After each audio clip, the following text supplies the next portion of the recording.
ওমর ফারুক সালাত শুরু করলেন, ফজরের সালাত, আল্লাহু আকবার।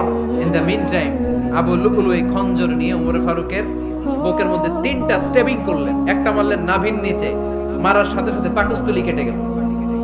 আরেকটা মারলেন পাজরে, পাজর ছিঁড়ে গেল। আজকে আমরা সাইয়েদনা ওমর ফারুকের বায়োগ্রাফি সম্পর্কে জানবো। ওমর ফারুক রাদিয়াল্লাহু তাআলা আনহু, the super hero of this উম্মাহ। এই উম্মার সুপার হিরো তিনি, ঠিক কি না? ওনার মুখের আগে লাঠি চলতো বেশি।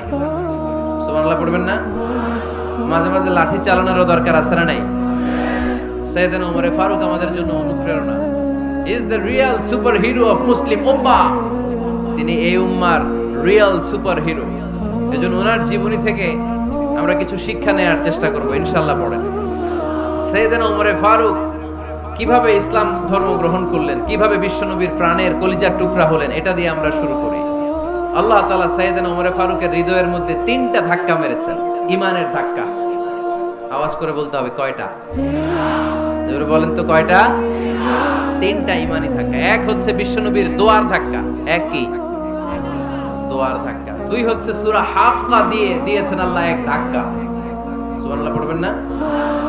3 হচ্ছে সূরাতুত তাহা দিয়ে আল্লাহ দিয়েছেন আরেকটা ধাক্কা। এই 3টা ঈমানি ধাক্কা যখন সাইয়েদনা ওমর ফারুকের হৃদয়ে লাগলো, উনি পড়তে আরম্ভ করেছেন আশহাদু আল্লা ইলাহা ইল্লাল্লাহ ওয়া আশহাদু আন্না মুহাম্মাদান আবদুহু ওয়া রাসূলুহু। চিল্লায়ে পড়েন আল্লাহু আকবার।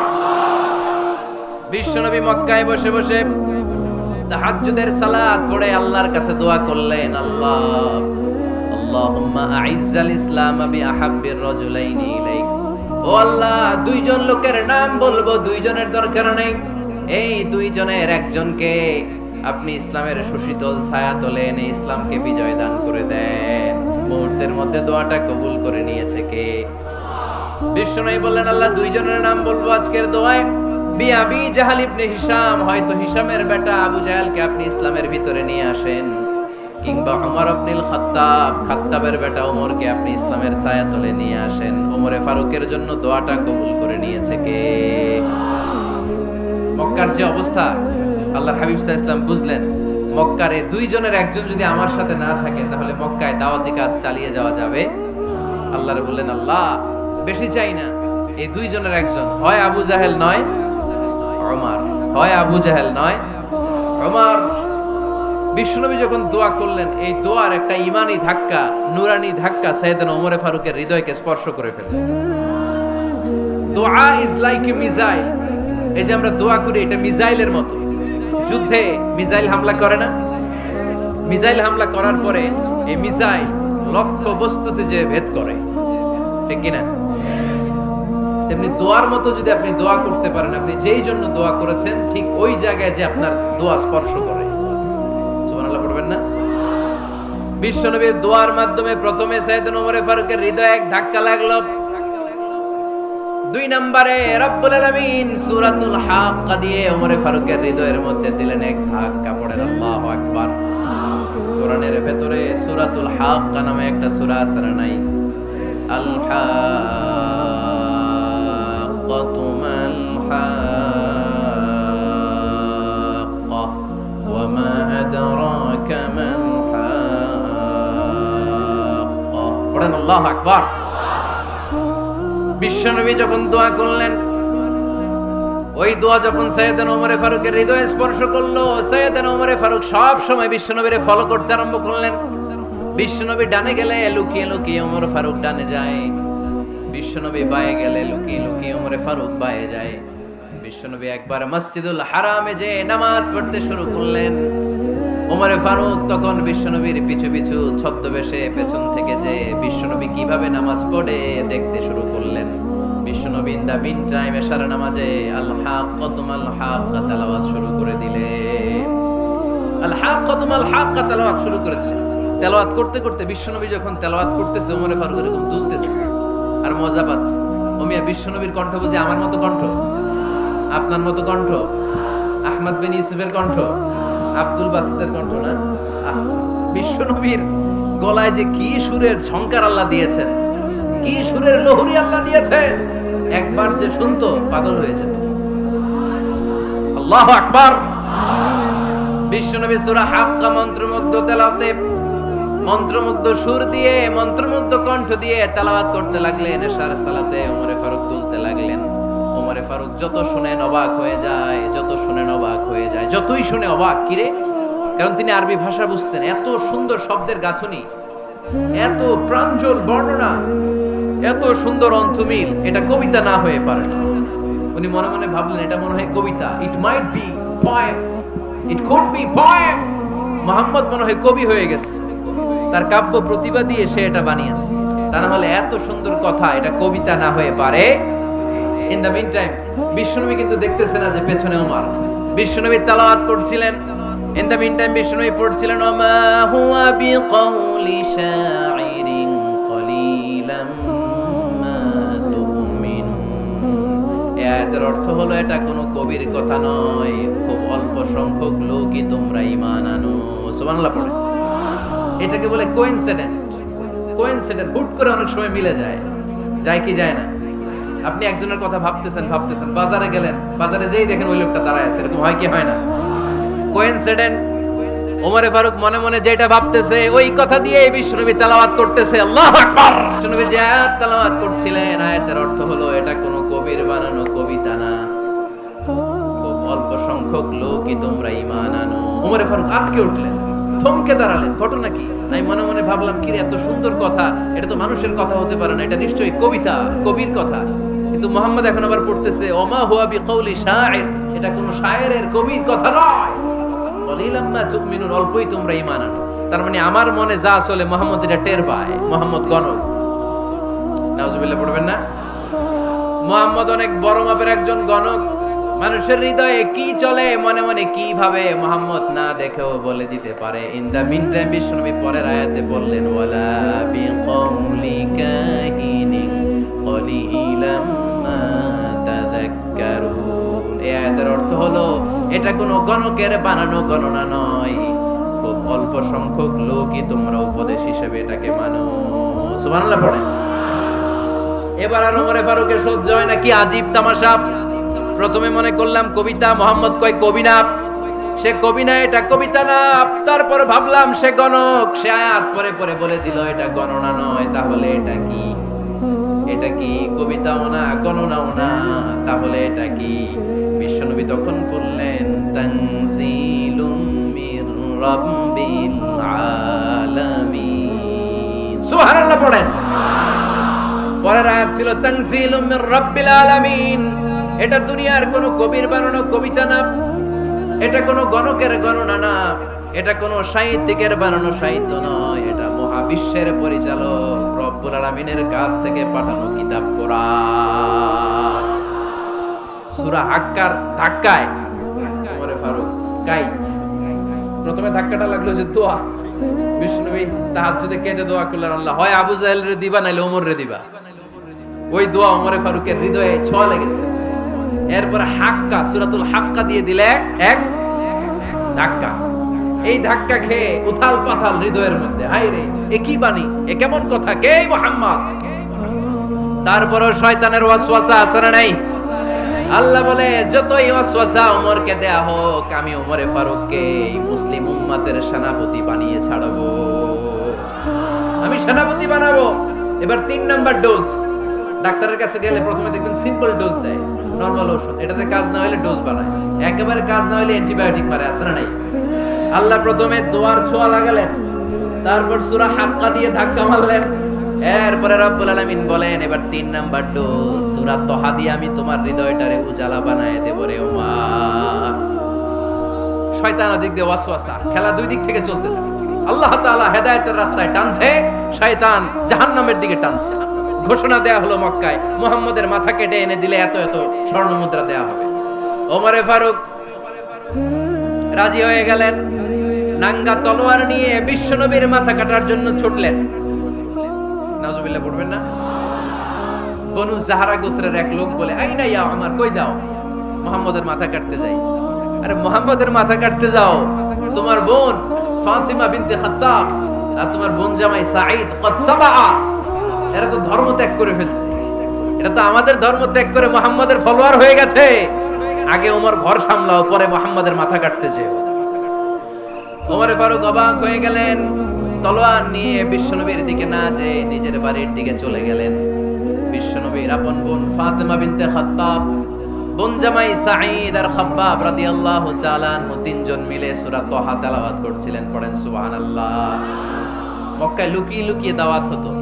খাব্বাব রাদিয়াল্লাহু তাআলা আনহু একটা চামড়ার ফলকের মধ্যে সূরা তাহার কয়েকটা আয়াত এনে ওমর ফারুকের বোন আর বোন জামাইকে শিক্ষা দিচ্ছে, ট্রেনিং দিচ্ছে। সুবহানাল্লাহ পড়েন। লুকিয়ে লুকিয়ে ওমর ফারুক যখন ঘরে চলে আসলেন, এরা তটস্থ হয়ে গেল। সাইয়েদনা খাব্বাব বিছানার তলায় লুকিয়ে গেলেন। ওমর ফারুক বললেন, দরজা খোলো। ফাতেমা বিনতে খাত্তাব দরজা খোলার পরে নির্মম ভাবে সাইয়েদনা ওমর রাদিয়াল্লাহু তাআলা আনহু বোনের গায়ে আঘাত শুরু করে দিল। বোন জামাইকে আহত করতে শুরু করলো আর বলতে শুরু করলো, তোরা পাগল হলি কেন? কি আছে ওই মুহাম্মাদের মধ্যে? কি জাদু নিয়ে এসেছে? সে যাই বলে লোকজন পাগল হয়ে যায়, সবাই তার উপর কালিমা পড়ে ঈমান এনে ফেলে। কি এমন জিনিস তোদের কাছে আছে যেটা দেখে মুহাম্মদকে তোরা ভালোবাসলি? কি আছে? কি পড়তেছিলি আমারে দেখা। ফাতেমা বলে, ইন্নাকা রিজসুন লা ইয়ামাসসুহু ইল্লাল মুতাহহারুন। ও আমার ভাই ওমর, তুমি নাপাক। তুমি কি? লা ইয়ামাসসুহু ইল্লাল মুতাহহারুন, পবিত্রতা অর্জন না করে এই কোরআন ধরা যায় না। সুবহানাল্লাহ পড়েন। ওমর ফারুক গোসল করে আসলেন, কারণ ধাক্কা তো আগে কয়েকটা খাইছে। কথা বুঝেন নাই বোধহয়? প্রথমে দোয়ার ধাক্কা, পরে কোন সূরা দিয়ে ধাক্কা? ধাক্কা দিয়ে ধাক্কা। 3 নম্বরে এখন আরেকটা ধাক্কা খাবে। গোসল করে আসলেন। ফাতেমা বিনতে খাত্তাব বললেন, গোসল যখন করে এসেছেন, এই নেন। ওমর ফারুক এবার চামড়ার কাপড়ের মধ্যে সূরা তাহার প্রথম আয়াতের দিকে নজর করলেন। নজর করেই কোরআনের প্রেমে পড়ে গেলেন। পড়েন সুবহানাল্লাহ। ওমর ফারুক পড়তে আরম্ভ করলেন, তাহা মা আনজালনা আলাইকাল কুরআনা লিতাশকা ইল্লা তাযকিরাতাল লিমান ইয়াখশা তানজিলাম মিম্মান খালাকাল আরদা ওয়াস সামাওয়াতিল উলা। সুবহানাল্লাহ পড়েন। উনি পড়তে আরম্ভ করলেন, তাহা মা আনজালনা আলাইকাল কুরআনা লিতাশকা, এই কোরআনকে আমি তোমাদের হতভাগ্য জাতি হিসেবে দুনিয়ায় থাকার জন্য পাঠাই নাই। এটা রব্বুল আলামিনের পক্ষ থেকে এসেছে। যারা রবকে ভয় করে তাদের জন্য আছে উপদেশ। যিনি আকাশ বানিয়েছেন, জমিন বানিয়েছেন, ওই আল্লাহ তাআলা নিজেই এই কোরআন পাঠিয়েছেন। আওয়াজ করে পড়তে হবে, আল্লাহু আকবার। উনি খুব ভালো আরবি জানতেন। সূরা তাহা পড়ার পরে আর ধৈর্য ধারণ করতে পারে না। ওমর ফারুক ছোট্ট বাচ্চার মতো কান্না শুরু করে দিলেন। আল্লাহু আকবার। সূরা তাহাটা হাতে নিয়ে, তলোয়ারটা হাতে নিয়ে বিশ্বনবীর দিকে ছুটতে আরম্ভ করলেন। আইনা মুহাম্মদ, কোথায় মুহাম্মদ? তোমরা আমাকে মুহাম্মাদের কাছে নিয়ে চলো। বিশ্বনবী তখন সাফা পাহাড়ের পাদদেশে দারুল আরকাম ইবনে আলকামের ঘরে লুকিয়ে লুকিয়ে কোরআনের দাওয়াত দিতেন। ওমর ফারুককে পাগলের মতো ছুটে আসতে দেখে বিশ্বনবীর চাচা হামজা ইবনে আব্দুল মুত্তালিব বলল, নবী আপনি পালান। ওই যে খাত্তাবের বেটা ওমর আপনাকে অপমান করার জন্য, আক্রমণ করার জন্য তেড়ে এসেছে। সাহাবীরা বললেন, নবী আপনি পালিয়ে যান, আমরা সামাল দেব। বিশ্বনবী বললেন, না আমি পালাবো না, বরং তোমরা সরে যাও। ওমর ইবনে আল খাত্তাবকে আমার দরবার পর্যন্ত আসতে দাও। আমার তো মনে হচ্ছে ওই যে তাহাজ্জুদের নামাজ শেষে চোখের পানি ছেড়ে যে আমি আল্লাহর কাছে দোয়া করেছি, আজকে আমার ওই দোয়াটা কবুল হতে শুরু করেছে। আমার তো মনে হচ্ছে আমার দোয়া কবুল হবে, আসতে দাও। ওমর ফারুক এসে বললেন, আশহাদু আল্লা ইলাহা ইল্লাল্লাহ ওয়া আশহাদু আন্না মুহাম্মাদান আবদুহু ওয়া রাসূলুহু। আমি সাক্ষ্য দিলাম আল্লাহ ছাড়া কোনো ইলাহ নাই, নিশ্চয় আপনি আল্লাহর প্রেরিত বান্দা এবং রাসূল। পড়েন সুবহানাল্লাহ। ওমর ফারুক যখন কালিমা শাহাদা পড়ে মুসলমান হয়ে বিশ্বনবীর হাতে হাত রাখলেন, নও-মুসলিম সাহাবীদের মধ্যে খুশি আর আনন্দের বন্যা বয়ে গেল। নও-মুসলিম হাতে গোনা সাহাবারা আল্লাহর প্রশংসা করলেন। বিশ্বনবী সাইয়েদনা ওমর ফারুককে জড়িয়ে ধরলেন। ওমর ফারুক এবার বিশ্বনবীরে বললেন, নবী গো, আলাসনা আলাল হক, আমরা কি সত্যের উপরে আছি নাকি আমরা ভুলের উপরে আছি? বিশ্বনবী বললেন, বালা নাহনু আলাল হক, আমরাই সত্যের উপরে আছি। সুবহানাল্লাহ পড়েন। আলাসনা আলাল হক, নবী আমরা কি সত্যের উপরে নাই? হ্যাঁ অবশ্যই ওমর, তুমি সত্যের উপরে আছো। ওমরে ফারুক বললেন, তাহলে ফাফিমাল ইখতিফা, তাহলে লুকায় লুকায় আর দাওয়াত দেব কেন? আমি তো কালিমা পড়ে ফেলছি, আসেন আমার সাথে বের হই। ফাফিমাল ইখতিফা, আর লুকায় লুকায় কেন? আসেন আমরা বাইরে বের হই।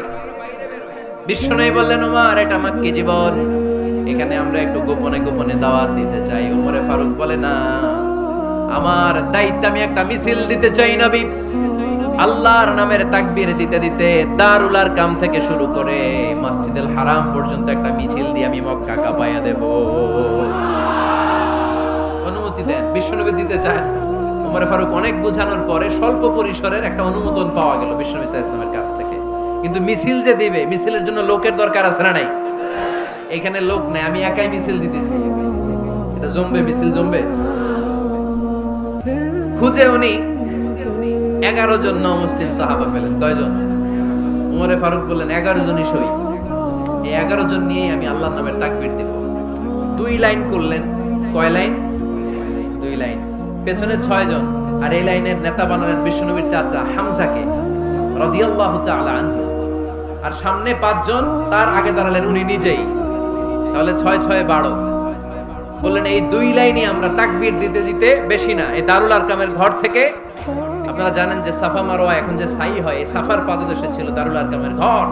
উনি বললেন এখান থেকে ওই যে কাবার গিলাফ দেখা যায়, কাবার গিলাফ পর্যন্ত আমরা এই তাকবীর নিয়ে ওখানে যাব।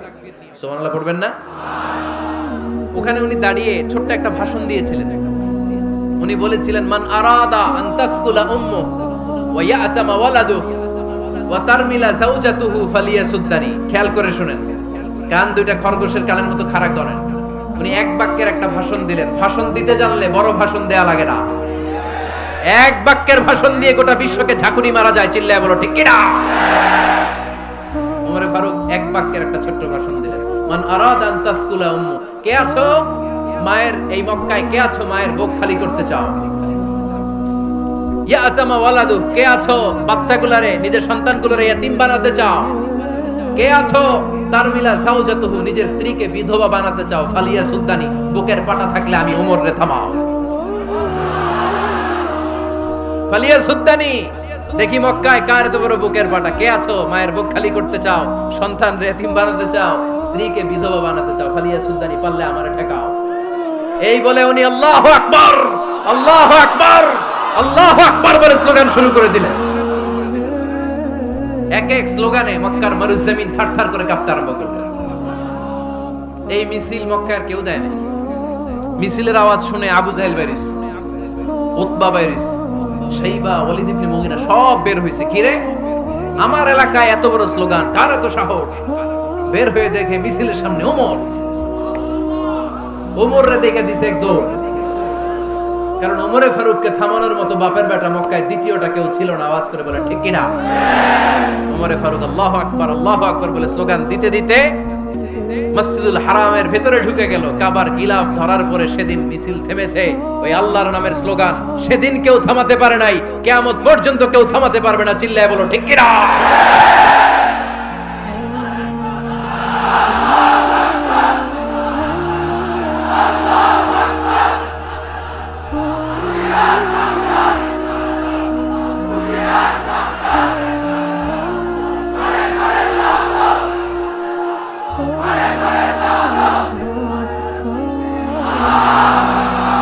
ওইরকম একটা ওমরের দরকার, আমাদের বেশি চাই না। জোরে বলেন ঠিক কিনা?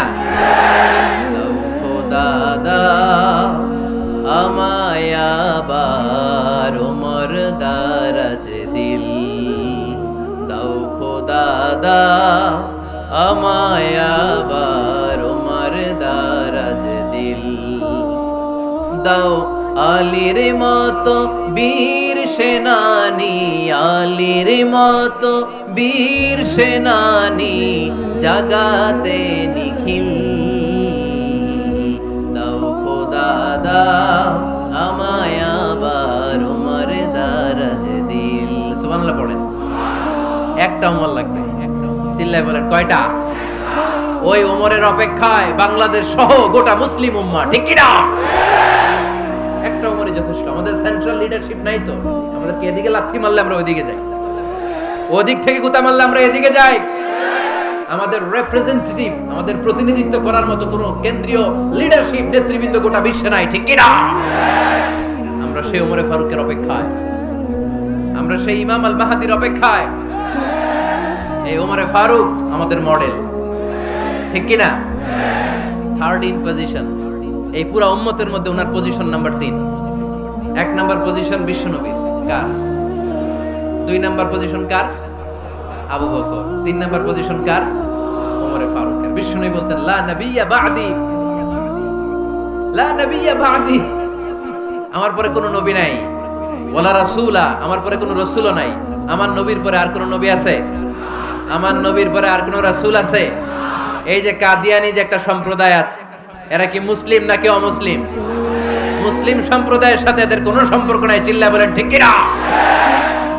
এরা যদি মুসলমান হতে চায়, আমার নবী দ্য লাস্ট মেসেঞ্জার বিশ্বনবীকে খাতামুন নবী হিসেবে সংবাদ সম্মেলন করে গোটা বিশ্বকে জানাই দিতে হবে, তারপরে তাদেরকে আমরা মুসলিম হিসেবে স্বীকৃতি দিব, চিল্লায় বলেন ঠিক কি না?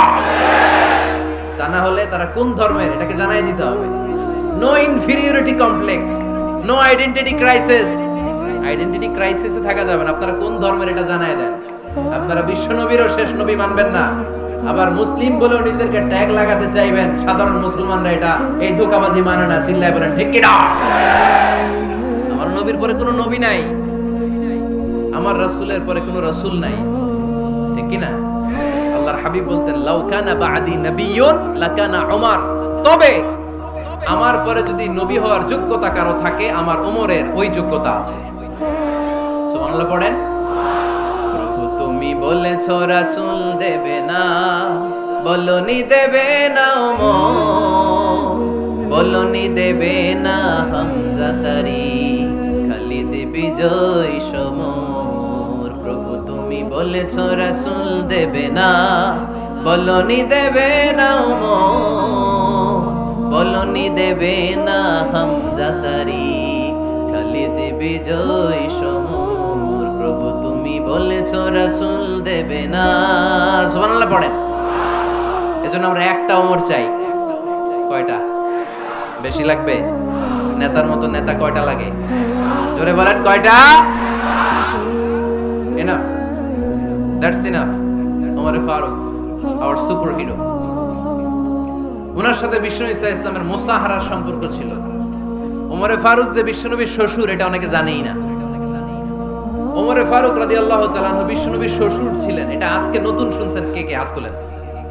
দেখছেন হুজুর? সঠিক বলছি না আমি? অনেকে আমরা জানি না। মাশাআল্লাহ, জানতে লজ্জা নাই, শিখতে লজ্জা নাই। লজ্জা হচ্ছে অজ্ঞতায় আর মূর্খতায়, ঠিক কি না? আমরা শিখতে রাজি আছি। যে কথা বলে আমরা তার ছাত্র। আমার আগে হুজুর কথা বলতেছিলেন, আমরা ছিলাম ছাত্র। এখন আমি কথা বলতেছি, এখন আমরা সবাই হয়ে গেছে ছাত্র, ঠিক কি না? যিনি বলেন তিনি শিক্ষক, বাকিরা আমরা ছাত্র, ঠিক কি না? 4 খলিফার 2 খলিফা, ইসলামের 4 খলিফার 2 খলিফা বিশ্বনবীর মেয়ের জামাই, আর বাকি 2 খলিফা বিশ্বনবীর শ্বশুর। সুবহানাল্লাহ পড়েন। সাইয়েদনা আলী রাদিয়াল্লাহু তাআলা আনহু, সাইয়েদনা উসমান যুন নূরাইন বিশ্বনবীর মেয়ের জামাই। উসমান রাদিয়াল্লাহু তাআলা আনহুর কাছে বিশ্বনবী 2 মেয়েকে বিয়ে দিয়েছিলেন। একজন মারা যাওয়ার পরে আরেকজন। বিশ্বনবী বলেছেন এরপরে আরেকটা থাকলে ওইটারও বিয়ে দিতাম। সুবহানাল্লাহ পড়বেন না? 2 জন ছিল মেয়ের জামাই আর 2 জন ছিল শ্বশুর। সাইয়েদনা আবু বকর শ্বশুর, বিশ্বনবীর স্ত্রী আম্মাজান আয়েশা রাদিয়াল্লাহু তাআলা আনহার বাবা। বিশ্বনবীর স্ত্রী আম্মাজান হাফসা রাদিয়াল্লাহু তাআলা আনহার বাবা ছিল সাইয়েদনা ওমর ফারুক। চিল্লায় পড়েন আল্লাহু আকবার। জানো তো পজিশন না, সাইয়্যিদু কুহুলিল জান্নাহ। জান্নাতে যত নারীরা যাবে, নারীদের সর্দারিনী হবে সাইয়্যিদাতুনা ফাতেমা রাদিয়াল্লাহু তাআলা আনহা। এই ফরিদপুরের যত ইয়াং স্টাররা তোমরা যারা জান্নাতে যাবে, তোমাদের লিডার হবে সাইয়েদনা হাসান আর হুসাইন রাদিয়াল্লাহু তাআলা আনহুমা। আর বয়স্ক মুরব্বীরা যারা জান্নাতে ঢুকবেন, আপনাদের লিডার হবে সাইয়েদনা আবু বকর আর সাইয়েদনা ওমর ফারুক রাদিয়াল্লাহু তাআলা। সুবহানাল্লাহ পড়তে পারলেন না? ওমর ফারুক এটা সাধারণ কোনো ক্যারেক্টারিস্টিক্স নয়। ওনাকে আল্লাহ তাআলা নলেজও দিয়েছেন, আবার দিনদারিও দিয়েছেন। আমার দিনী ভাইয়েরা খেয়াল রাখবেন, কোন আলেমের মধ্যে বা কোন নেতার মধ্যে যদি এই দুইটার সমন্বয় আপনি পান, যে তার জ্ঞানও আছে আবার দিনদারিও আছে, হি belongs the knowledge and he belongs the taqwa, সে গোটা বিশ্বকে জয় করে ফেলবে। ঠিক কি না? যার মধ্যে জ্ঞান আছে, যার মধ্যে তাকওয়া আছে, তারে কেউ থামায় রাখতে পারে? ওমরে ফারুককে এই দুই নেয়ামত দিয়ে ধন্য করেছে কে? সহিহ বুখারীর বর্ণনা, বিশ্বনবী সাহাবীদের সামনে একটা স্বপ্নের কথা বলছেন। বিশ্বনবী বললেন, আমি স্বপ্নে দেখলাম আমার আঙ্গুলের ফাঁকা থেকে দুধ বের হচ্ছে, আমি তৃপ্তি সহকারে দুধ খেলাম। খাওয়ার পরে দেখলাম আঙ্গুলের মধ্যে একটু দুধ লেগে আছে। আমার আঙ্গুলে অতিরিক্ত লেগে থাকা দুধটা আমি ওমরে ফারুকের মুখের মধ্যে লাগিয়ে দিলাম। সাহাবারা বললেন, ইয়া রাসূলুল্লাহ, ইয়া হাবিবাল্লাহ, মাযা আওয়ালতা বিহি, এই স্বপ্নের আপনি কি ব্যাখ্যা করলেন, আমরা তো বুঝলাম না। বিশ্বনবী বললেন, আওয়ালতু বিহি আল ইলম, আমি এই দুধ দিয়ে জ্ঞানের ব্যাখ্যা করেছি, কারণ ওমরকে আল্লাহ যেই জ্ঞান দিয়েছে গোটা বিশ্বের কাউকে এত জ্ঞান দেয় না। এজন্য স্বপ্নে যদি কেউ দেখেন যে আপনি দুধ খাচ্ছেন, তার মানে আল্লাহ তাআলা আপনার জ্ঞান বাড়ায় দিবেন। ওমরে ফারুককে দুধ খেয়ে অতিরিক্ত দুধের অংশটা বিশ্বনবী আবু বকর রাদিয়াল্লাহু তাআলা আনহুর মুখে দেন নাই, সাইয়েদনা উসমানের মুখে দেন নাই, আলী রাদিয়াল্লাহু তাআলা আনহুর মুখে দেন নাই।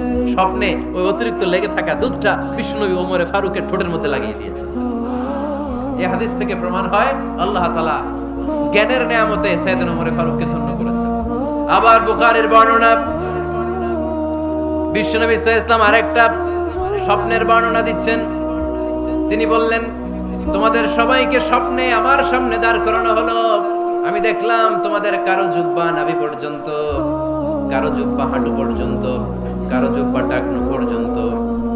ওমরে ফারুককে যখন স্বপ্নে আমার সামনে দাঁড় করিয়ে দেয়া হলো, আমি দেখলাম ওমরের জুব্বা এত লম্বা, ওমর টেনে হিচড়ে তার জুব্বা নিয়ে সামনে হেঁটে যাচ্ছে। সাহাবারা বললেন, ফামাদা আওয়ালতা বিহি ইয়া রাসূলুল্লাহ, ও আল্লাহর রাসূল, এই স্বপ্ন দিয়ে আপনি কি বোঝাতে চাইলেন, আমরা কিছু বুঝলাম না। বিশ্বনবী বললেন, আওয়ালতু বিহি আদ-দ্বীন, আমি এই হাদিসের দ্বারা দ্বীনের ব্যাখ্যা করলাম, যার জামা যত লম্বা তার দ্বীনদারি তত বেশি। সুবহানাল্লাহ, আসতে পড়েন। স্বপ্ন দেখলেন কোন সাহাবীর জুব্বা নাভি, কোন সাহাবীর হাঁটু, কারোটা টাকনু, কিন্তু ওমরে ফারুকের জুব্বা এত লম্বা, ইয়াজুরু সাওবাহু, তিনি তার জুব্বা টেনে হিচড়ে যাচ্ছেন। বিশ্বনবী বললেন, এটা দ্বারা আমি দ্বীন, আমি তাকওয়া, দ্বীনদারি, তাকওয়া, এটার ব্যাখ্যা করেছি। তার মানে ওমরে ফারুকের তাকওয়ার সামনে সব তাকওয়া পানি হয়ে যাবে। কোন সুবহানাল্লাহ। আল্লাহ তাআলা সাইয়েদনা ওমরে ফারুককে দ্বীনের জ্ঞান দিয়েছেন, তাকওয়া দিয়েছেন। যুবক ভাইরা, যাকে আল্লাহ তাআলা দ্বীনের জ্ঞান দেয়, যাকে আল্লাহ তাআলা তাকওয়ার এই গুণ দিয়ে সমৃদ্ধ করে, তার জন্য গোটা বিশ্বের সব দরজাগুলোকে ওপেন করে দেয় কে? কত বড় মুত্তাকি ছিলেন সাইয়েদনা ওমরে ফারুক। মদিনার সমাজে কয়জন মুনাফিক ছিল বিশ্বনবী ছাড়া কেউ বলতে পারতেন না। বিশ্বনবী কোন সাহাবীকে মুনাফিকদের লিস্ট দিয়ে যান নাই, একজন সাহাবী ছাড়া। দেখি কেউ বলতে পারেন কিনা ওই সাহাবীর নাম? কি নাম? হুযায়ফা ইবনুল ইয়ামান রাদিয়াল্লাহু তাআলা আনহু। ওনাকে বলা হতো সাহিবু সিররি রাসূলিল্লাহ, আল্লাহ রাসূল সাল্লাল্লাহু আলাইহি ওয়াসাল্লামের গোপন তথ্যের ধারক বাহক। সুবহানাল্লাহ পড়বেন না? বিশ্বনবী ইন্তেকালের আগে মদিনার সমাজে মোট কয়জন মুনাফিক আছে, এই তথ্য আবু বকরকে বলেন নাই, ওমর রাদিয়াল্লাহু তাআলা আনহুকে বলেন নাই, উসমান রাদিয়াল্লাহু তাআলা আনহু, আলী রাদিয়াল্লাহু তাআলা আনহু, আশারাতুল মুবাশশিরিনা বিল জান্নাহ কোন সাহাবীকে বলেন নাই। শুধুমাত্র কেবলমাত্র একমাত্র হুযায়ফা ইবনুল ইয়ামান রাদিয়াল্লাহু তাআলা আনহুর কাছে মুনাফিকদের লিস্টে বিশ্বনবী দিয়ে গিয়েছে। সুবহানাল্লাহ পড়েন। মদিনায় কারা কারা মুনাফিক কেউ জানতো না হুযায়ফা ছাড়া। কে ছাড়া? নামটা আজকে মুখস্থ করেন, যাতে অন্য কোনো ওয়াজে কেউ জিজ্ঞেস করলে বলতে পারেন। মুনাফিকদের লিস্ট যে সাহাবীর কাছে বিশ্বনবী দিয়ে গিয়েছিলেন, সাহাবীর নাম কি? নাম? নামটা কেমন লাগে? ভালো লাগে? অনেকে আমারে জিজ্ঞেস করে, হুজুর আমার ছেলে হবে আগামী মাসে, একটা নাম দেন। নাম দিয়ে দিলাম হুযায়ফা। যাদের হবে ছেলে, এলাকায় যাদের নেক্সট কয়েক মাসে ছেলে হবে, খালি হুযায়ফা চলবে। কি চলবে? ভাল লাগে? নামটা ভাল লাগে? রাইখেন, অনেক সুন্দর নাম। উনি জানতেন মুনাফিক কারা। দেখেন ওমরে ফারুকের তাকওয়ার লেভেলটা কত হাই। ওমরে ফারুক একদিন হুযায়ফা রাদিয়াল্লাহু তাআলা আনহুর কাছে গেলেন, যে বললেন, হুযায়ফা, বিশ্বনবী ইন্তেকালের আগে মুনাফিকদের নামের লিস্টটা কারো কাছে দেয় নাই, আমার জানা নাই, সাইয়েদনা আবু বকরের জানা নাই, কোন সাহাবীর জানা নাই, তুমি ছাড়া। আমি তো তোমার কাছে জানতে চাই আমি ওমরের নামটা ওই মুনাফিকদের খাতায় আছে কিনা আমার একটু বলো। আমার ওমরের নামটা ওই মুনাফিকদের লিস্টিতে একটু আছে কিনা নামটা একটু বলো। যদি থাকে আমি ভালো হয়ে যাব, আমি নেফাকি দূর করে পাক্কা মুমিন হতে চাই। আমার নাম যদি মুনাফিকের লিস্টে থাকে আমি তো শেষ। হুযায়ফা চোখের পানি ছেড়ে দিয়ে বলে, আমিরুল মুমিনিন কেমন প্রশ্ন করলেন আপনি? আপনি বিশ্বনবীর শ্বশুর, এই উম্মতে আপনার পজিশন 3 নাম্বার। আপনারে মুনাফিকরা ভয় পায়, শয়তান আপনারে ভয় পায়। আপনি জান্নাতে সব বয়স্ক লোকদেরকে নিয়ে জান্নাতের মধ্যে আগে আগে ঢুকবেন, কেমন করে মুনাফিকদের কাতারে আপনার নাম থাকতে পারে? ওমর সুবহানাল্লাহ পড়ে। কি বিনয়ী, কি তাকওয়া। হুযায়ফাকে যে ধরতেন, হুযায়ফা একটু বলো না আমার নামটা মুনাফিকদের লিস্টিতে আছে কিনা। ওমরে ফারুকের যদি এই টেনশন থাকে যে আমি মুনাফিক হয়ে গেলাম কিনা, আমাদের এই টেনশন থাকার দরকার আছে না? নেই? হ্যাঁ, যেন সব সময় আল্লাহর কাছে দোয়া করতে হবে, আল্লাহ তুমি নেফাকি থেকে আমাদেরকে বাঁচাও। আরো জোরে পড়েন আমিন। ওমরে ফারুক রাদিয়াল্লাহু তাআলা আনহু আমাদের সুপার হিরো, আমাদের সবাই বলেন আমাদের। উনি কত বড় সুপার হিরো শুনেন। উনি জুমার খুতবা দিচ্ছেন। কি দিচ্ছেন? মসজিদে নববীতে। খুতবার মাঝখানে হঠাৎ বললেন, ইয়া সারিয়াতাল জাবাল, ইয়া সারিয়াত ইবনে জানিমিল জাবাল। এই কথা বলেই আবার খুতবা দিতে শুরু করলেন। ওনার এই ইয়া সারিয়াত ইবনে জানিমিল জাবালের সাথে আগের কথারও কোনো মিল নাই, পরের কথারও কোনো মিল নাই। জুমার নামাজের পর মুসল্লি সাহাবারা ধরলেন, বললেন, ইয়া আমিরাল মুমিনিন।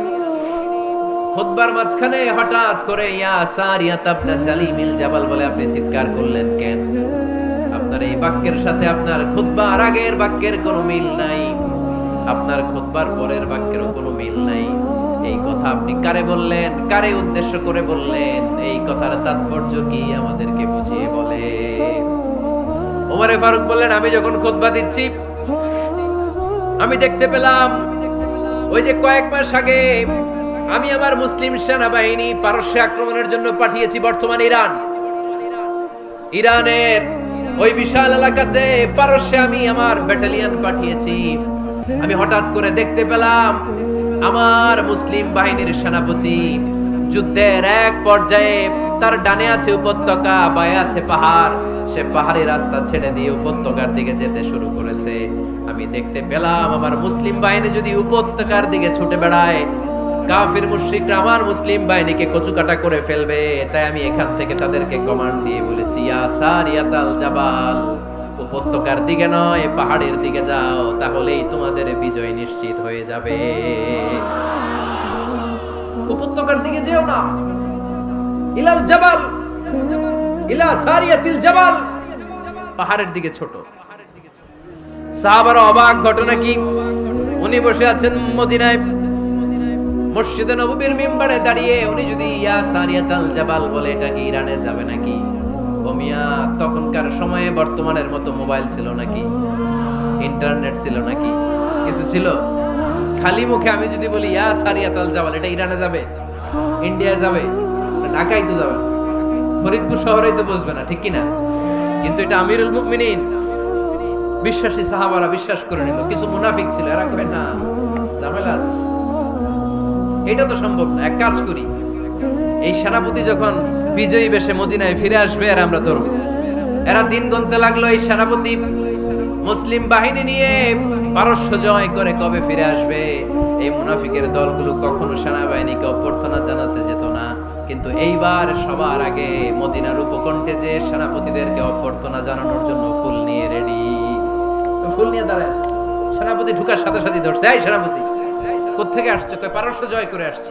কয় এমন এমন দিন, জুমার দিন দুপুর বেলা যুদ্ধের মাঝখানে আমিরুল মুমিনিনের কণ্ঠের কোন কথাবার্তা শুনছো নাকি? সেনাপতি অবাক, কয় তোমরা জানলা কেমনে? শুনছি তো। সুবহানাল্লাহ পড়বেন না? আমরা যুদ্ধে একটা ভয়ঙ্কর অবস্থার মধ্যে ছিলাম, পেছন থেকে শত্রু আমাদেরকে আক্রমণ করতে শুরু করে দিল। ডানে যাব না বায়ে যাব, সামনে যাব নাকি পেছনে যাব, রাস্তা খুঁজে পাচ্ছি না। ডান দিকে ছিল আমাদের উপত্যকার রাস্তা, বাঁ দিকে ছিল পাহাড়ি পথ। আমরা সোজা পথ হবে মনে করে উপত্যকার দিকে ছুটতে আরম্ভ করলাম। হঠাৎ করে আমিরুল মুমিনিনের কণ্ঠ বজ্র কণ্ঠে আমার কানের মধ্যে ভেসে আসলো। আমার মনে হলো আমিরুল মুমিনিন কেমন যেন আমাকে কমান্ড দিচ্ছেন আর বলছেন, ইয়া সারিয়াতাল জাবাল, ডান দিকে উপত্যকার পথে নয়, তাড়াতাড়ি পাহাড়ের দিকে সৈন্যবাহিনী নিয়ে উঠে যা। পাহাড়ের দিকে, ডানে না, this is wrong track and this is the right track. ওই দিন যদি ওমরে ফারুকের ওই গাইডলাইন, আমিরুল মুমিনিনের কমান্ড যদি আমি না শুনতাম, আজকে বিজয়ের বেশে ফিরতেও পারতাম না, আমাদের চেহারাও তোমরা দেখতে পেতে না। ওমরে ফারুকের ওই কমান্ড, ওই গাইডলাইন অদৃশ্য থেকে শোনার কারণে ওই পারস্যের মধ্যে আমাদেরকে সেই যুদ্ধে বিজয় দান করেছে কে? দিস ইজ ওমরে ফারুক, দিস ইজ ওমরে ফারুক। বিশ্বনবী বলছেন, ওমর, মা লাকিয়াকা শাইতানু সালিকান ফাজ্জান ইল্লা সালাকা ফাজ্জান গায়রা ফাজ্জিক। ওমর, শয়তান ইবলিস যদি তোমারে কোনো রাস্তা দিয়ে হাঁটতে দেখে, শয়তান ওই রাস্তা রেখে দিয়ে অন্য রাস্তা দিয়ে হাঁটে। সুবহানাল্লাহ বাড়িতে যায় বললেন। কে বলতেছে? বিশ্বনবী। কার ব্যাপারে? ওমরে ফারুকের ব্যাপারে। শয়তান যদি দেখে যে ওমরে ফারুক এই রাস্তা দিয়ে হাঁটতেছে, শয়তান ওই রাস্তা রেখে দিয়ে অন্য রাস্তা দিয়ে হাঁটে। সুবহানাল্লাহ পড়েন। রাত্রিবেলা আমরা আমাদের বাচ্চা ছেলে মেয়েদেরকে যখন খাওয়াই, বাচ্চারা খেতে চায় না, এরকম হয় আপনাদের ফরিদপুর এলাকায়? এই এলাকায় হয় নাকি? খেতে চায় না বাচ্চারা, এই চকলেট দেখায়া, এই মিনা কার্টুন দেখায়া, এইটা সেইটা, এগুলো সেগুলো বলে, গল্প টল্প বলে ভুলায়া খাওয়ানো লাগে, তাই না? তারপরও খায় না। আমারও ছোট মেয়ে আছে, খেতে চায় না, এইটা সেইটা এমনি সেমনি খাওয়ানো লাগে। তো শেষে না পেরে মা বাবা বলতে বাধ্য হয়, ওই যে ভূত আসতেছে, ভূত, তাড়াতাড়ি তাড়াতাড়ি খাও, নাহলে যে ভূত ধরবে তোমার। ওই যে বাঘ আসতেছে, বাঘ, তাড়াতাড়ি খাইলে নাহলে বাঘে কামড়াবে। বলি না আমরা? আপনারা কি বলেন? ভূত। আর কি বলেন? হ্যাঁ হ্যাঁ, আচ্ছা, এক এক জায়গায় এক একটা আমরা বলি, ভূত আসবে, বাঘ খাবে, ভাল্লুক খাবে, তাড়াতাড়ি খাও। মদিনাতে যখন ওমরে ফারুক আমিরুল মুমিনিন, মদিনার মায়েরাও বাচ্চাদেরকে খাওয়াতে পারতো না, ছোট্ট মেয়েদেরকে খাওয়াতে পারতো না, খাওয়া নিয়ে যন্ত্রণা করতো। বাচ্চারা যখন মদিনায় খেতে চাইতো না রাত্রি বেলায়, মদিনার মায়েরা বলতো, তাড়াতাড়ি খাও, হা হুয়া ইয়াতি উমর, হা হুয়া ইয়াতি উমর, তাড়াতাড়ি খা, নাইলে ওই যে ওমর আসতেছে, Omar. This is our superhero সাইয়েদনা ওমর ফারুক রাদিয়াল্লাহু তাআলা। শুধু শয়তানি ভয় পেত না, মুনাফিকরাও ভয় পেত, জমের মতো ভয়। শুধু তাই না, আমাদের আম্মাজান বিষ্ণু ইসা ইসলামের স্ত্রীরাও ওমর ফারুককে ভয় পেতেন। সুবহানাল্লাহ কইবেন না? মাঝে মাঝে বিষ্ণু ইসা ইসলামের সাথে আম্মাজান আয়েশার ঝগড়া হতো, হতো না? আপনাদের ফ্যামিলিতে ঝগড়া হয়?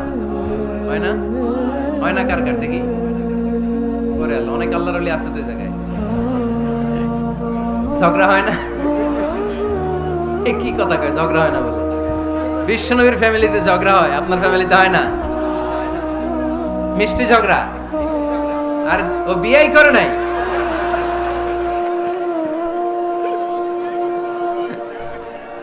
ঝগড়া তো হবেই।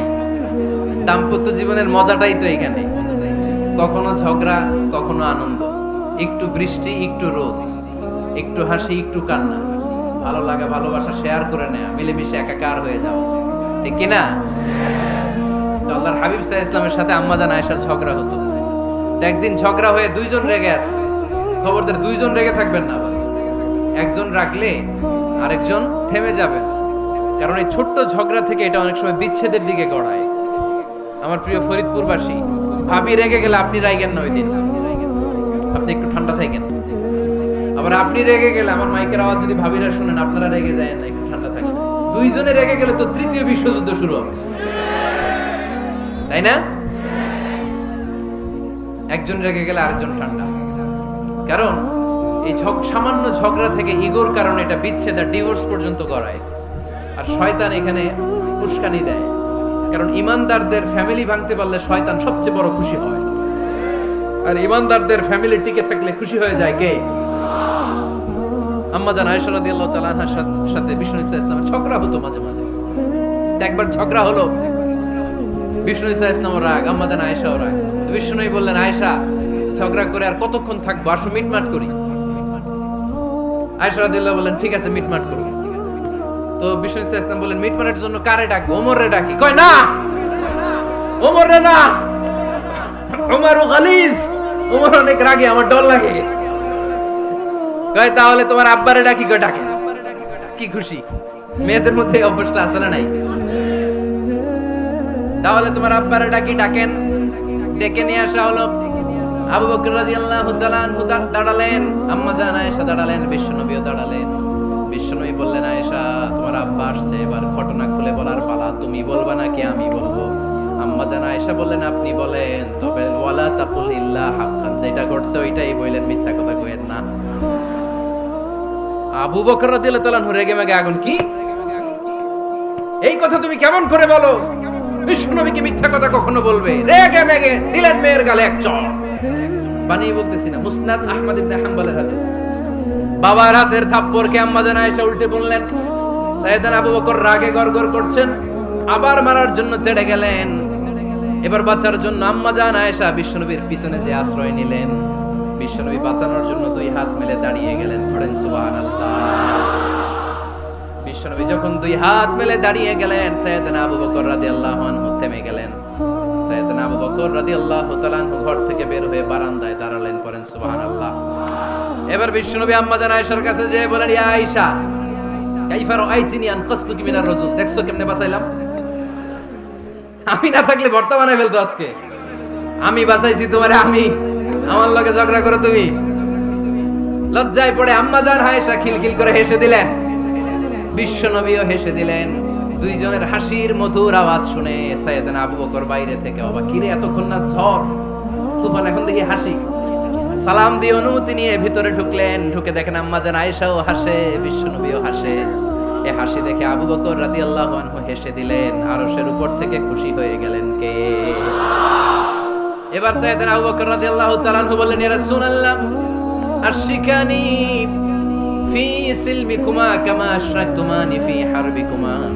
ও নবী, যুদ্ধ লাগলে, দুইজন যুদ্ধ লাগলে মীমাংসার জন্য যেমনি আমারে ডাকেন, এরকম হাসি আর আনন্দের মুহূর্তেও আমারে একটু ডাকেন। আশরিকানি ফি সিলমিকুমা কামা আশরাকতুমানি ফি হারবিকুমা। নবী, আপনাদের মধ্যে ঝগড়া লাগলে সন্ধি করার জন্য আমারে যেমনি ডাকেন, আপনাদের হাসি খুশি আনন্দ খুনসুটি এই মজাদার মুহূর্তগুলোতে আমারে বঞ্চিত রাখেন না, আমার একটু ডাকেন। সুবহানাল্লাহ পড়েন। এই মুসনাদ আহমদ ইবনে হাম্বলের হাদিস শোনার উদ্দেশ্য হচ্ছে, বিশ্বনবী প্রথমে ওমর ফারুকের নাম বলেছিলেন। সাইয়েদনা আয়েশা বলে, না আমি ডরাই। হাইবাত, দিস ইজ কল্ড হাইবাতু উমর। একবার বিশ্বনবীর সব বিবিরা ধরলেন, ও নবী আমাদেরকে এটা দেন, ওইটা দেন, ঘরে এটা নাই, ওইটা নাই, ওইটা নাই। বিশ্বনবীকে, আমার কাছে কিছু নাই, যদি এমনি আমার বউ হয়ে থাকতে চাও থাকো, তাহলে যা, তা না হলে যা লাগবে কিনে দেব, সাথে সাথে তালাকও দিয়ে দিব। কিছু দিতে পারবো না, আমার নাই তো, সামর্থ্য নাই। কিন্তু বিবিরাও ছাড়া না, এটা দেন, ওইটা দেন। বিশ্বনবী রহমতের নবী, বিবিদেরকে বুঝাতেও পারেন না।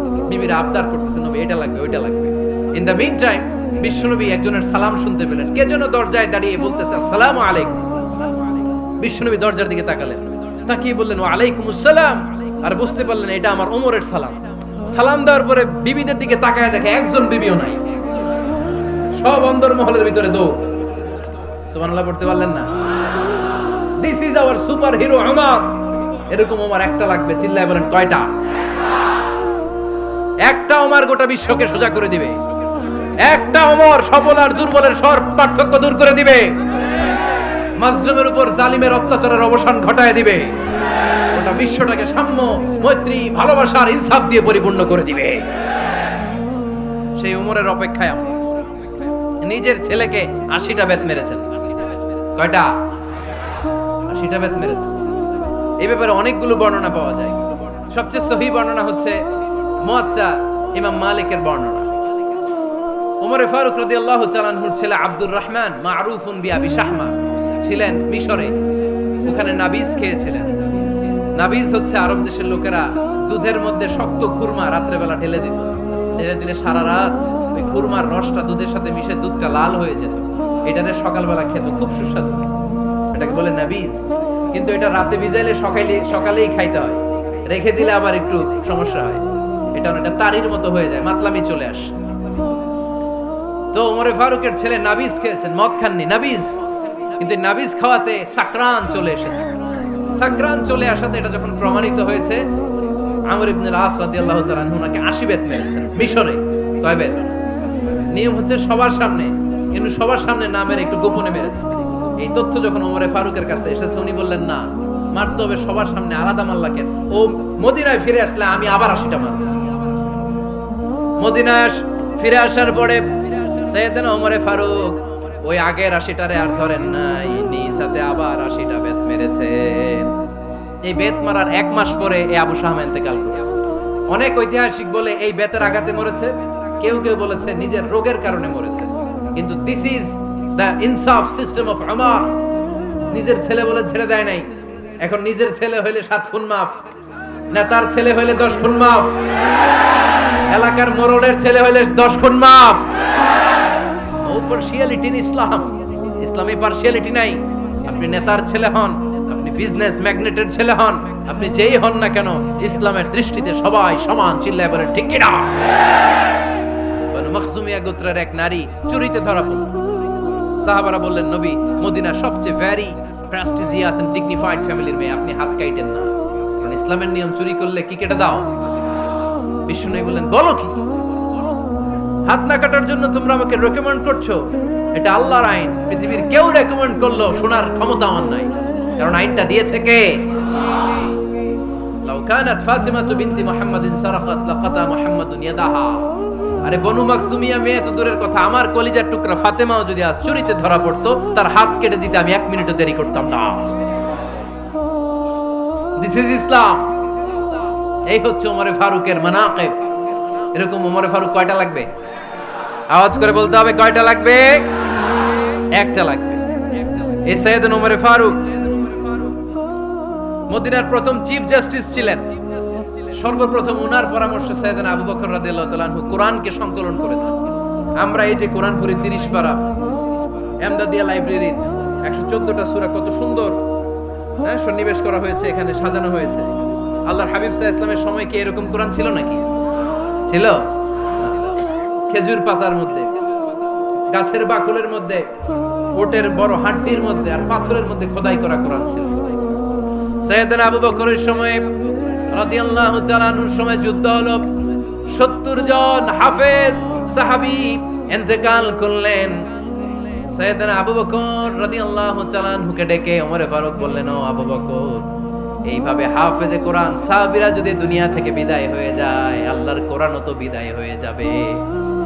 আমার পরামর্শ হলো, আপনি সব বয়োজ্যেষ্ঠ সাহাবীদেরকে একসাথে করে কোরআনের সব কাগজগুলোকে একসাথে করে একটা নির্ধারিত কপির মধ্যে কোরআনকে সংকলন করে ফেলে। সাইয়েদনা আবু বকর বললেন, যেটা আমার নবী করেন এটা আমি কেমনে করি? কিন্তু ওমরে ফারুক নাচরবান্দা বলে না, এটা করলে কোনো খারাপ হবে না, ভালোই হবে। মুসলিম উম্মার জন্য এক জায়গায় কোরআন সন্নিবেশিত থাকবে, আপনি করেন। সাইয়েদনা আবু বকর রাজি হয় না, ওমরে ফারুকও ছাড়ে না। ওমরে ফারুক বলতে বলতে বলতে বলতে এমন ভাবে সাইয়েদনা আবু বকর রাদিয়াল্লাহু তাআলা আনহুকে ধরলেন, সব শেষে সাইয়েদনা আবু বকর ওমরে ফারুকের কথায় কোরআন সংকলনে রাজি হয়ে গেলেন। করেন সুবহানাল্লাহ। উনি বললেন, ওমর যখন আমাকে বারবার বুঝাতে লাগলো, আল্লাহ তাআলা আমার হৃদয়টা ওমরের কথা শোনার জন্য খুলে দিলেন। আল্লাহ তাআলা কেমন যেন আমাকে ইলহাম করলেন, আবু বকর করো, এই কাজের মধ্য দিয়ে আমি আমার কোরআনকে গোটা বিশ্বে জীবিত রেখে দেব। This is Umar. এই যে আমরা হিজরি সনের যে আমরা গণনা করি, এই হিজরি সনের প্রবর্তক হচ্ছে সাইয়েদনা ওমরে ফারুক। সুবহানাল্লাহ নাই? আপনাদের মনোযোগ আছে না গেছে? কই ঘুমায় গেলেন মনে হয়? তাকবীর দেন তো একজন আওয়াজ করে।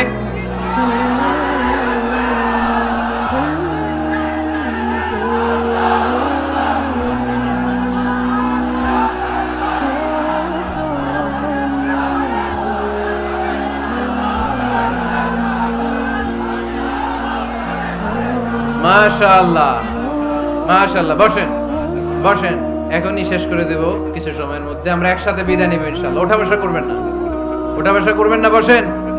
সাইয়েদনা ওমরে ফারুক এই হিজরি সনের গণনা শুরু করেছে। সাহাবারা বলল, আমিরুল মুমিনিন, খ্রিস্টানদের ঈসাই সন আছে, আমাদের মুসলমানদের কোনো সন নাই।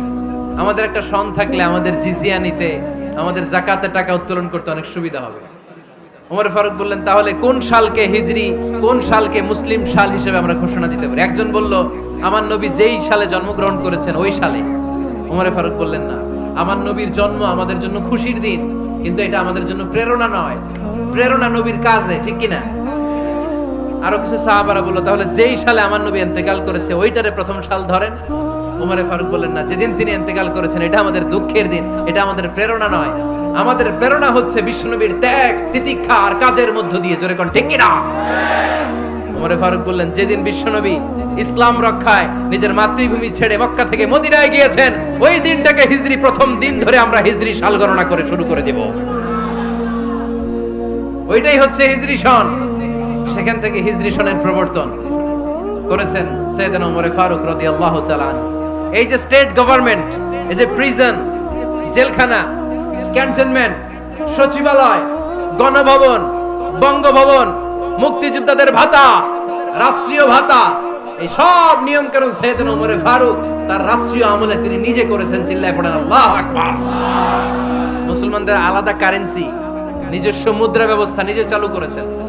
সৈনিকদের মধ্যে যারা বিবাহিত প্রতি 6 মাস অন্তর অন্তর 1 মাসের ছুটি কাটাতে তারা ফিরে আসবে, সাইয়েদনা ওমর ফারুক চালু করেছেন। চিল্লায় আওয়াজ করে পড়েন আল্লাহু আকবার। এই যে আমরা 20 রাকাত সালাতুত তারাবি পড়ি রমাদানে, করেন না আপনারা? এটা সাইয়েদনা ওমর ফারুক চালু করেছেন। সুবহানাল্লাহ পড়তে পারলেন না? কোরআনে মোট 22টা আয়াত আছে যেখানে সাহাবারা ইনডিসিশনে ভুগছিলেন। বিশ্বনবীর মত একটা, ওমর ফারুকের মত আর একটা।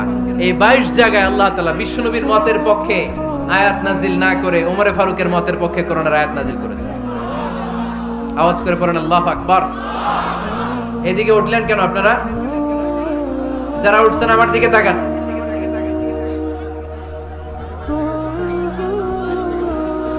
কিছু ভিতরে ঢুকতেছে, কিছু বাইরে দিছে না?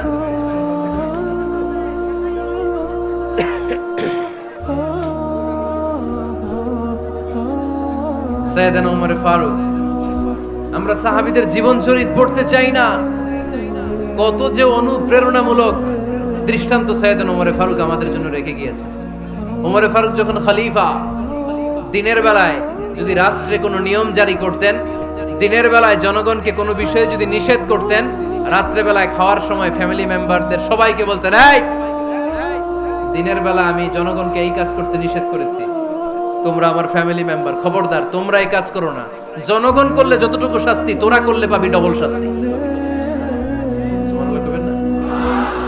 আমাদের নেতারা ওই বাড়ির বিচার করে, ওই বাড়ির মাইয়ার বিচার, ওই বাড়ির পোলার বিচার। নিজের পোলা গাঞ্জা টানে, আসরা নাই?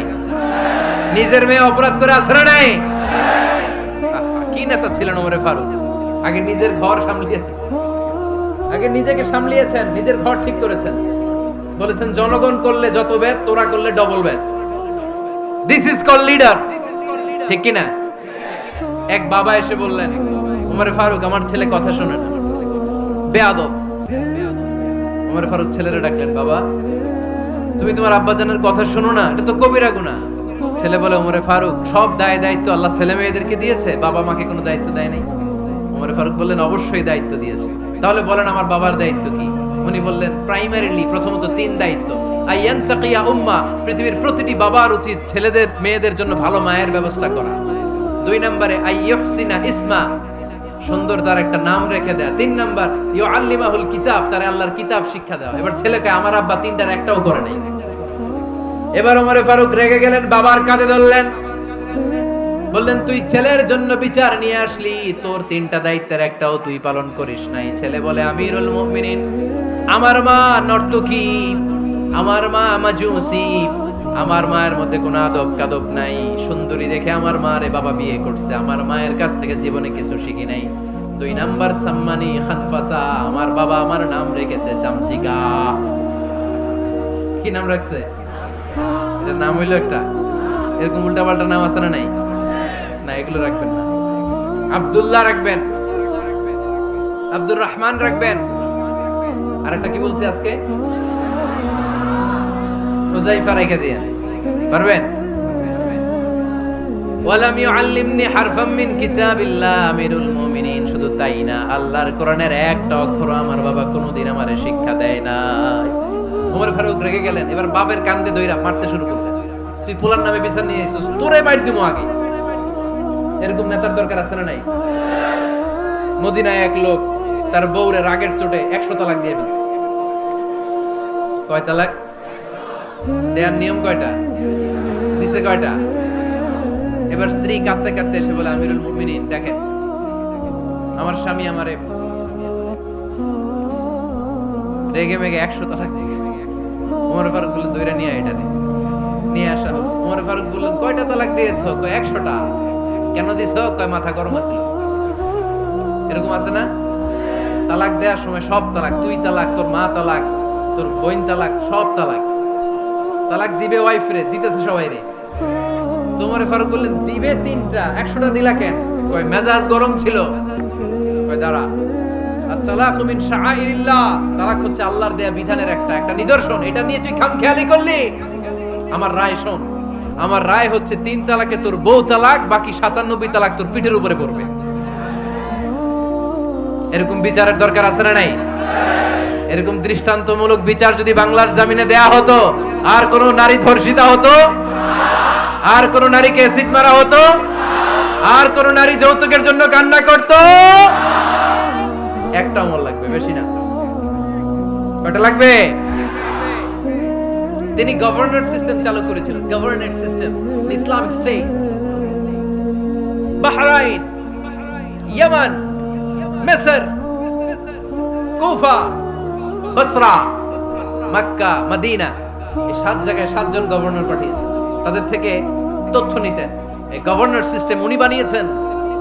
সাইয়েদনা আমর ইবনে আল আস রাদিয়াল্লাহু তাআলা আনহুকে পাঠিয়েছেন মিশরে। মিশরে একটা দৌড় প্রতিযোগিতা হতো।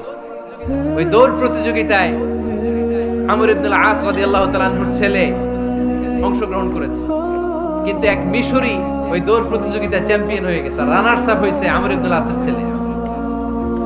এবার মিশরি ফার্স্ট আর গভর্নরের ছেলে সেকেন্ড। রাগের চোটে আমর ইবনে আল আসের ছেলে ওই মিশরির মাথার মধ্যে কয়েকটা বাড়ি মেরেছে। মিশরি বলে, আমার মারলা কেন? তুমি খেলাই পারো না, আমারে মারলা কেন? কয় আনা ইবনুল আকরামিন, আমি গভর্নরের পোলা, আমি যা বলবো এটাই হবে, আমার উপরে কথা নাই। মিশরি ওইখানে আর ঝগড়া বাঁধায় নাই, মনে দুঃখ নিয়ে মদিনায় চলে আসলেন। এসে বললেন, আমিরুল মুমিনিন, আপনি আমর ইবনুল আস রাদিয়াল্লাহু তাআলা আনহুকে মিশরের গভর্নর বানিয়ে পাঠিয়েছেন। একটা প্রতিযোগিতায় আমি চ্যাম্পিয়ন হয়েছি, ওনার ছেলে হয়েছে রানার আপ। কেন সে চ্যাম্পিয়ন হতে পারে নাই? এই কারণে আমার মাথায় লাঠি দিয়ে 3টা বাড়ি মেরে বিচারটা দিছে কার দরবারে? কথা বুঝেন নাই বোধহয়? ওমর ফারুকের দরবার। ওমর ফারুক বললেন, তাই আগামী বছরের অমুক তারিখ আমি সব গভর্নরদেরকে ডেকে হিসাব নেই, তো ওই দিন তুই থাকবি, পারবি না? মিশরে বলে, পারবো মানে অবশ্যই পারবো। ওই দিন 7 রাজ্য থেকে 7 গভর্নর হাজির, গভর্নরদের ছেলেরাও হাজির, মিশরীয় হাজির। 7 গভর্নরের কাছ থেকে 7 এলাকার খোঁজ খবর নেয়ার পরে ওমরে ফারুক বললেন, আইনাল মিসরি, মিশরি লোকটা কই, এদিকে আয়। মিশরি সামনে আসার পরে বলল, আমর ইবনুল আস, তুমি মিশরের গভর্নর, তোমার ছেলে সহ তুমি আসো। আমর ইবনুল আস এসে সামনে বসে রইলেন। এবার বললেন, ও আমর ইবনুল আসের ছেলে, তুমি নাকি ইবনুল আকরামিন গভর্নরের ছেলে, তুমি যা বলবা মিশরে নাকি তাই হবে, তোমার নাকি অনেক দাপট। নিজে একটা লাঠি এনে মিশরীর হাতে দিয়ে বলল, এবার তোর মাথায় যতটা মারছে তুই ততটা গুনে গুনে মার, আমি দেখবো। আমর ইবনুল আস দেখবে, আমর ইবনুল আসের ছেলেরে তুই এখানে মার। সে বলতেছে, থাক, আপনি বলছেন এতেই যথেষ্ট, মারা লাগবে না, আমি মাফ করে দিলাম। ওমরে ফারুক বলল, খবরদার, মার, মার ওর মাথার মধ্যে। মিশরি ওমরে ফারুকের ধমক শুনে ভয়ে ভয়ে 3টা বাড়ি মারলো। এই বাড়ি মারা দেখেও ওমরে ফারুকের হৃদয় ঠান্ডা হয় নাই। লজ্জায় আমর ইবনুল আস, বয়স হয়ে গিয়েছে, সাহাবা, মাথা তখন টাক, মাথায় চুল নাই, লজ্জায় মাথাটা হেট হয়ে মাথাটা নিচু করে রেখেছে। এবার রাগের চোটে ওমরে ফারুক বললেন, এবার আমর ইবনুল আসের টাক মাথার মধ্যে একটা মার। মার! কেন ছেলেকে শিক্ষা দিতে পারে নাই? ইয়া আমর ইবনুল আস, মাতা জাআলতুমুন নাস আবিদা, তোমরা কখন মিশরীদেরকে নিজেদের দাস বানায় নিলা? ওয়াকাদ ওয়ালাদাতুম উম্মুহুম আহরারা, আর ওদের মায়েরা তো ওদেরকে স্বাধীন সন্তান হিসেবে প্রসব করেছে। মানুষদের উপর ক্ষমতাগিরি করার জন্য গভর্নর পাঠাই নাই। খবরদার, জনগণ তাদেরকে দেখভাল করার জন্য তোমাদেরকে পাঠানো হয়েছে, তাদের উপর কোনো অত্যাচার করার জন্য নয়। চিল্লায় বলেন ঠিক কিনা? এরকম নেতা কয়টা লাগবে? কয়টা? ওই নেতার নাম কি? ওমর। হ্যাঁ, হুয়া ইয়াতি ওমর। 22 জায়গায় বিশ্বনবী কয় একটা, ওমরে ফারুক বলে আরেকটা। আল্লাহ বলে, বিশ্বনবী আপনার পক্ষে আমি আয়াত নাজিল করতে পারলাম না, আমি ওমরের পক্ষে নাজিল করে দিলাম। বিশ্বনবী বলতেন, ইন্না লিকুল্লি উম্মাতিন মুহাদ্দাস, সব উম্মতের মধ্যে, সব নবীদের উম্মতের মধ্য থেকে একজন করে আল্লাহ তাকে মুহাদ্দিস বানাতো। মুহাদ্দিস না মুহাদ্দাস। মুহাদ্দাস মানে এমন লোক যিনি যা ভাবতো ওই ভাবনাটাই আল্লাহ আয়াত হিসেবে নাজিল করে দিতেন। বিশ্বনবী বলেন, আমার উম্মতের মধ্যে মুহাদ্দাস হচ্ছে সাইয়েদনা ওমর।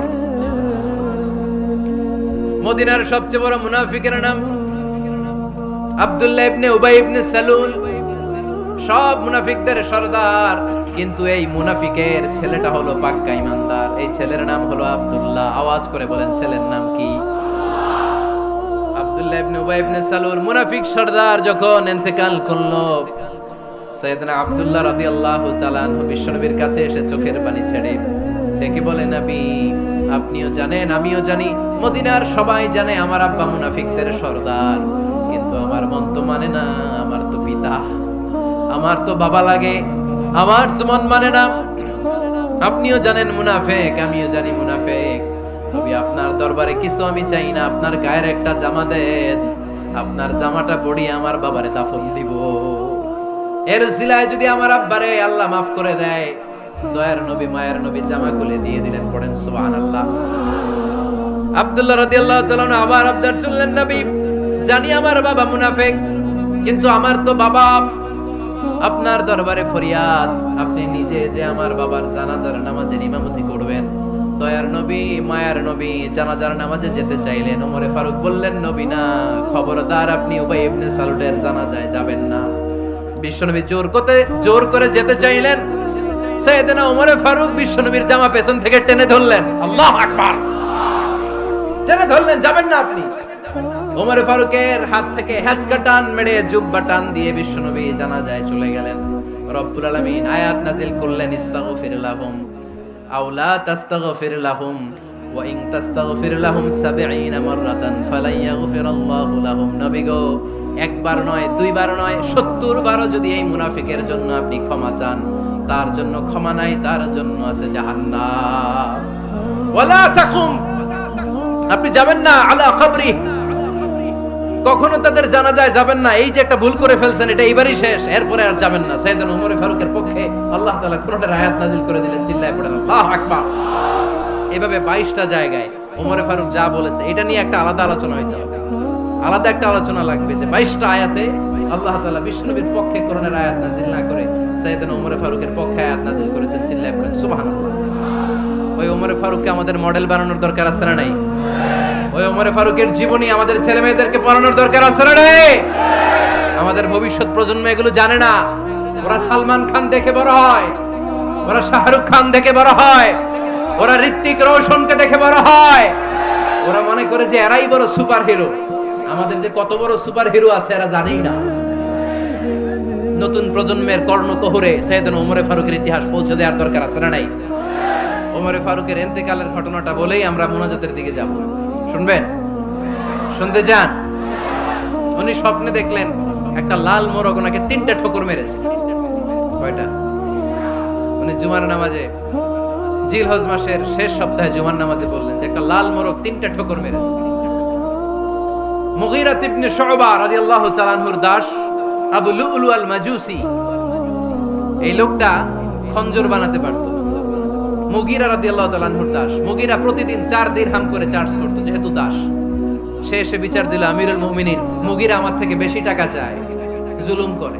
ওমর ফারুক বললেন, তাই? তুমি কি কাজ জানো? বলে, আমি খঞ্জর বানাতে জানি। বাড়ি কই? পারস্য।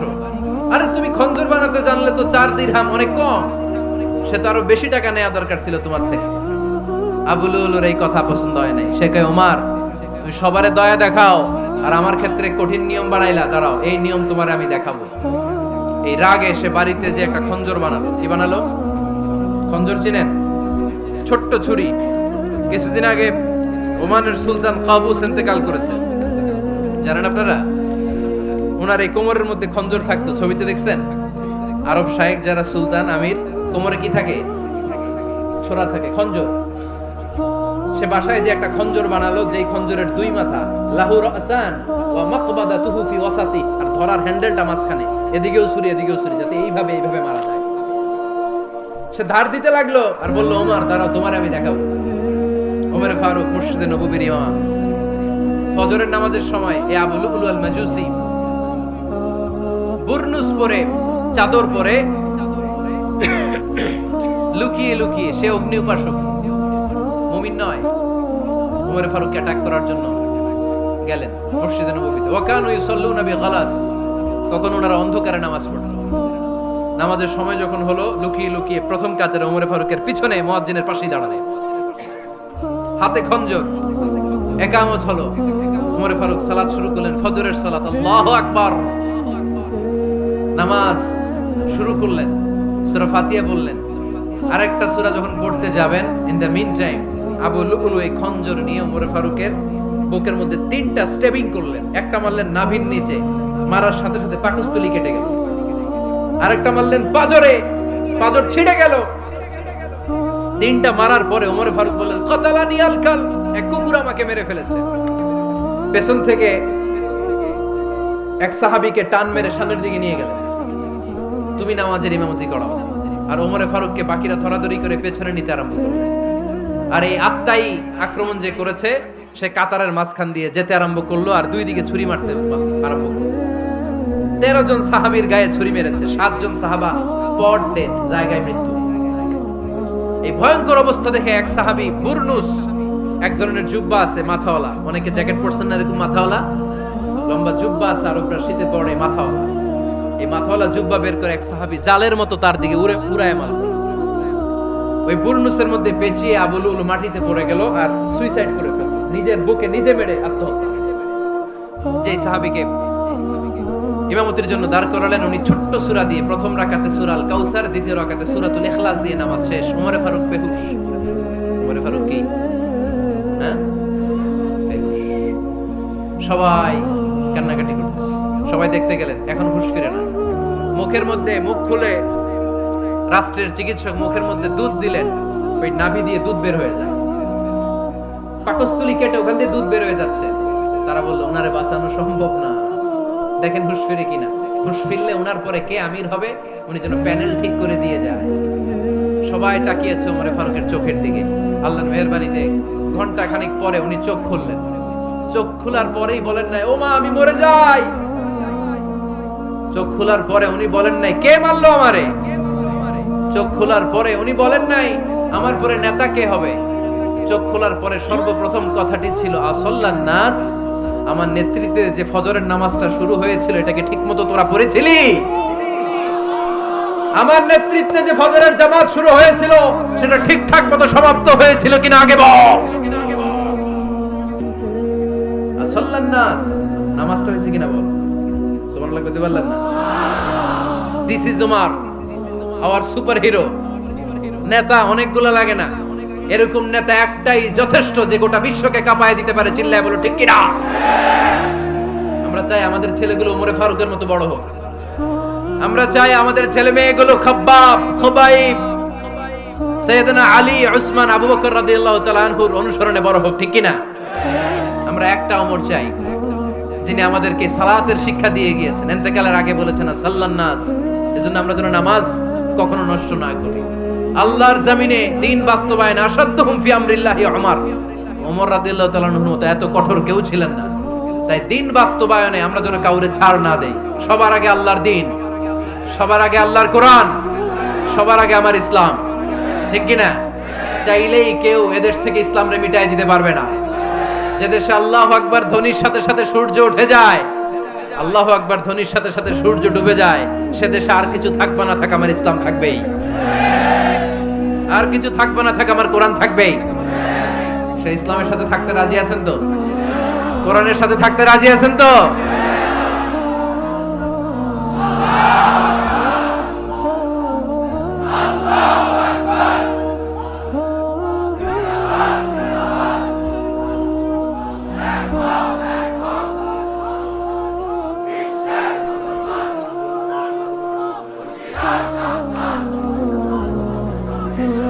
আল্লাহ আমাদের সবাইকে কবুল আর মঞ্জুর করে নেয়, আমরা পড়ি আমিন।